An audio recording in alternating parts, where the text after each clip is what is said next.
we just need an 11/16 wrench. Alright, your connection line kit will come with some Herco braided tubing that has a compression fitting on one end. On the other end, we're going to remove the hose barb from our carboy here and just connect that in. Just press it as far as you can. And then we'll connect that back into the spigot of our carboy, just like that.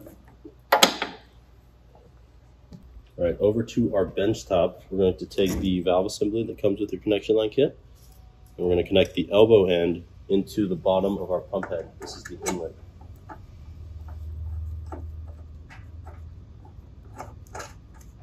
Get it hand tight for now. We'll orient this sideways. And then the other end of our Herco braided tubing, we can thread that into the bottom of this valve here. Just like so, press it in and just thread it till it's tight.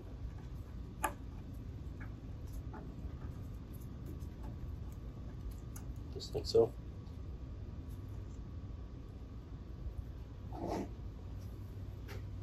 Now with an 11/16 wrench, we can snug up all these compression fittings here.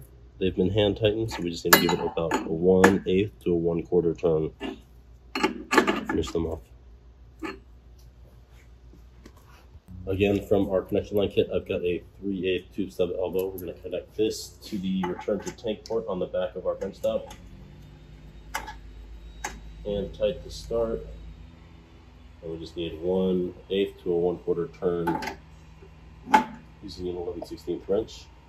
Tighten that up. And then let's use a section of 3/8 polypropylene tubing. We're going to use this to return to our tank. So insert one end into our compression fitting, the other end into our tank. Just give it hand tight on your tank side. And then we'll need to set the ferrules in this fitting on our benchtop side. So let's give that a 1 1/4 turn with an 11/16 wrench.